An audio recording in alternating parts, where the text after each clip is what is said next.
Welcome to YouTube blog. ಇವತ್ತಿನ ಏನಪ್ಪ ಅಂದರೆ ಬದನೆಕಾಯಿ ಚಟ್ನಿ ಹಾಗೆ ಅನ್ನ ಇದನ್ನ ಯಾವ ಥರ ಮಾಡೋದು ಅಂತ ಈ ವಿಡಿಯೋದಲ್ಲಿ ತೋರಿಸ್ತೀನಿ. ಬನ್ನಿ, ಎಲ್ಲರೂ ನನ್ನ ವಿಡಿಯೋ ನೋಡಿದ್ರೆ ಸಬ್ಸ್ಕ್ರೈಬ್ ಆಗಿರಿ, ಶೇರ್ ಮಾಡಿರಿ, ಫಾಲೋ ಮಾಡಿರಿ. ಎಲ್ಲರೂ ಇದನ್ನ ಯಾವ ಥರ ಮಾಡೋದು ಅಂತ ತೋರಿಸ್ತೀನಿ. ಬನ್ನಿ, ಫಸ್ಟಿಗೆ 2 ಬದನೆಕಾಯಿ ತಗೊಂಡಿನಿ. ಬದನೆಕಾಯಿ, 2 ಹಸಿಮೆಣಸಿನ್ಕಾಯಿ, 1 ಟೊಮೊಟೊ ತಗೊಂಡಿನಿ. ಇದನ್ನಷ್ಟು ಗ್ಯಾಸ್ ಒಲೆ ಮೇಲೆ ಈ ಥರ ಜಲ್ದಿ ಇಟ್ಬಿಟ್ಟು ಸುಡಬೇಕು, ಇಲ್ಲಾಂದರೆ ಹುರಿದು ಮಾಡ್ಬೋದು. ನಾನು ಸುಟ್ಟು ಮಾಡ್ತಾಯಿದ್ದೀನಿ. ಹಳ್ಳೆ ಮಾಡ್ತೀವಿ ನಾವು ಈ ಥರ ಚಟ್ನಿ ಜಾಸ್ತಿಯ. ಹಾಗಾಗಿ ಹೊಲದಲ್ಲೇ ಬದನೆಕಾಯಿ ಬೆಳಿತೀವಲ್ಲ, ಹಾಗಾಗಿ ನೋಡಿರಿ ಬದನೆಕಾಯಿ, ಹಸಿಮೆಣಸಿನ್ಕಾಯಿ, ಇದು ಟೊಮೊಟೊ, 2 ಬದನೆಕಾಯಿ ಯಾವ ಥರ ಸುಟ್ಟೀನಿ ಅಂತ ಈ ಥರ ಕರ್ಕಲಾಗಿ ಸುಟ್ಟು ಒಳಗಡೆ ಚೆನ್ನಾಗಿರಬೇಕು. ಹಾಗೆ ಇದನ್ನ ಒಂದ್ಸಲ ಧೂಳು ಇರುತ್ತಲ್ಲ ಮೇಲ್ಗಡೆ, ಹಾಗಾಗಿ ನೀರಲ್ಲಿ ಎದ್ಬಿಟ್ಟು ಬದನೆಕಾಯಿ ಹಾಗೆ ಟೊಮೆಟೊಕಾಯಿನೆಲ್ಲ ಹಿಂಗೆ ಸಿಪ್ಪೆ ತೆಗಿಬೇಕು. ನೋಡಿರಿ ನಾನು ಯಾವ ಥರ ಇದನ್ನ ಬ್ಲ್ಯಾಕ್ ಇದೆಲ್ಲ ಅದನ್ನೆಲ್ಲ ತೆಗಿಬೇಕು. ಹಂಗಂತ ಬದನೆಕಾಯಿ ತೆಗಿಬೇಡ್ರಿ, ನೋಡಿ ನೀಟಾಗೆ ತೆಗಿಬೇಕು.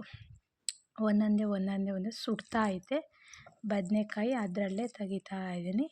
ಹಿಂಗೆಲ್ಲ ತೆಗಿತಾ ಇದ್ದೀನಿ. ಅದರಲ್ಲೂ ಹುಳ ಪಾಳ ಏನಾರು ಇರ್ತವೆ ಅಂತ ಒಂದ್ಸಲಿ ಚೆಕ್ ಮಾಡ್ಕೊಳ್ರಿ. ಹುಳ ಇಲ್ದವೆ ಸುಡ್ರಿ ಚೆನ್ನಾಗಿ, ಹಂಗಾರೆ ಬದನೆಕಾಯಿ ಚಟ್ನಿ. ಹುಳ ಇರೋವಾದರೆ ಬೇಡ. ನಂದು ಬದನೆಕಾಯಿ ಚೆನ್ನಾಗಿದೆ, ಹುಳ ಪಳ ಏನಿಲ್ಲ. ಇವು ಚೆನ್ನಾಗಿರೋ ಬದನೆಕಾಯಿ ತಗೊಂಡಿನಿ. ಫಸ್ಟಿಗೆ ನೋಡಿರಿ ಹಿಂಗೆಲ್ಲ ಸಿಪ್ಪೆ ತೆಗೆದು ತೊಟ್ಟು ಕಡೆ ಹಿಡ್ಕೊಂಡು ಈ ಥರ ಎಲ್ಲ ಸಿಪ್ಪೆ ತೆಗಿಬೇಕು ಮೇಲ್ಗಡೆ. ಹಾಗೆ ತೊಟ್ಟು ಸುಡ್ತಾ ಇದೆ, ಅದರಲ್ಲೇ ಹಿಂಗೆಲ್ಲ ಸಿಪ್ಪೆನ ತೆಗಿತಾ ಇದ್ದೀನಿ. ನೋಡಿರಿ ಬದನೆಕಾಯಿ ಆಮೇಲೆ ತೆಗ್ದಾದ್ಮೇಲೆ ಒಳಗಡೆ ಬಿಸಿ ಇದ್ದಾವಲ್ಲ, ಹಾಗಾಗಿ ಸ್ವಲ್ಪ ಆರಲಿ ಕುಟ್ಟಕ್ಕೆ ಚೆನ್ನಾಗಿರುತ್ತೆ ಅಂತ ಅಂದು ಈ ಥರ ಎಲ್ಲ ಹೋಳು ಮಾಡಿ ಕೈಯಲ್ಲೇ ಬದನೆಕಾಯಿ ಬೆಂದಿರುತ್ತಲ್ಲ ಹೀಗೆ ಹೋಳು ಮಾಡಿ ಹಿಂಗೆ ಇಡ್ತಾಯಿದ್ದೀನಿ. ಹಾಗೆ ಟೊಮೊಟೊ ಹಣ್ಣಿದು 1 ಟೊಮೊಟೊ ಹಾಕಿದ್ರೆ ಸಾಕು, ಒಂದಿಬ್ಬರಿಗೆ.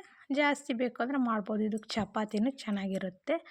ಹಾಗೆ ಟೊಮೊಟೊ ಹಣ್ಣಿಗೆ ಹಿಂಗೆಲ್ಲ ಸಿಪ್ಪೆ ತೆಗ್ತಾಯಿದ್ದೀನಿ. ಹಿಂಗೆಲ್ಲ ತೆಗ್ದಾದ್ಮೇಲೆ ಕುಟ್ಟೋ ಕಲ್ಲಲ್ಲೇ ಕುಟ್ರಿ, ಉಪ್ಪು ಹಾಕೊಂಡು ಹಾಗೆ 2 ಹಸಿಮೆಣಸಿನ್ಕಾಯಿ ಹಾಗೆ ಬೆಳ್ಳುಳ್ಳಿ ಹಾಗೆ ಹಾಕ್ಬಿಟ್ಟು ಇದನ್ನು ಫಸ್ಟಿಗೆ ಚಜ್ಜಬೇಕು ಚೆನ್ನಾಗಿ, ನುಣ್ಣಗಾಗೋವರೆಗೂ ಕುಟ್ರಿ.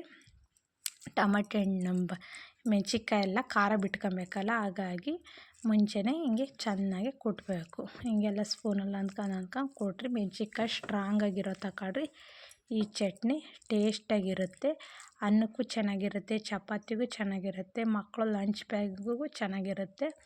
ಹಾಗೆ ಇದನ್ನೆಲ್ಲ ಹಿಂಗೆ ಚೆನ್ನಾಗಿ ಕುಟ್ತಾಯಿದ್ದೀನಿ. ಒಂದು ಸ್ಪೂನಲ್ಲಿ ಅಂದ್ಕೊಂಡು ಮೆಣಸಿನ್ಕಾಯಿ ಭಾಳ ಸ್ಟ್ರಾಂಗ್ ಇದ್ದಾವೆ, ಅದಕ್ಕೆ 2 ಹಾಕೀನಿ. ಇನ್ನೂ ಸ್ಟ್ರಾಂಗ್ ಬೇಕು ಅಂದರೆ ಇನ್ನೂ 2 ಹಾಕೊಬೋದು. ಹಾಗೆ ಫಸ್ಟ್ ಟೊಮೊಟೊ ಹಣ್ಣು ಹಾಕ್ಯಂತದ್ನಿ. ಇದನ್ನು ಚೆನ್ನಾಗಿ ಕುಟ್ಟಬೇಕು. ಟೊಮೊಟೊ ಹಣ್ಣೆಲ್ಲ ಕುಟ್ಟಿದ ಮೇಲೆ ಹಾಗೆ ಅದಕ್ಕೆ ಬದನೆಕಾಯಿ ಹಾಕ್ಯಂತದ್ನಿ.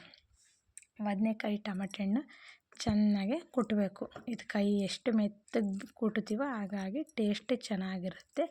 ಹಿಂಗೆಲ್ಲ ಕುಟ್ಟಾದ್ಮೇಲೆ ಕೊತ್ತಂಬರಿ ಸೊಪ್ಪು ಹಾಕ್ಕೊಂಡು ಕುಟ್ಟಿದ್ಮೇಲೆ ಈ ಥರ ಎಲ್ಲ ಒಂದು ತಟ್ಟೆಲಿ ತಗೊಂಡಿನಿ. ನೋಡಿರಿ ಎಷ್ಟು ಚೆನ್ನಾಗಿ ಕುಟ್ಟೀನಿ ಅಂತ. ಎಷ್ಟು ಚೆನ್ನಾಗಿ ಬದನೆಕಾಯಿ ಚಟ್ನಿ ಆಗಿದೆ. ಇದು ಚಪಾತಿ ಸೂಪರಾಗಿ ಟೇಸ್ಟ್ ಇರುತ್ತೆ. ಒಂದು ಪ್ಲೇಟಿಗೆ ಹಾಕೊಂಡು ಹಾಗೆ ಅದ್ರ ಮೇಲೆ ತುಪ್ಪ ಬದನೆಕಾಯಿ ಹಾಕ್ಯಂಡು ಕಲಸ್ಕೊಂಡು ಉಂಡ್ರೆ ಸೂಪರಾಗಿರುತ್ತೆ ಟೇಸ್ಟ್. ಇದಕ್ಕೇನು ಸೈಡಿಗೆ ಹಪ್ಳ ಅವಶ್ಯಕತೆ ಏನೂ ಇಲ್ಲ, ಸೂಪರಾಗಿರುತ್ತೆ ಟೇಸ್ಟ್.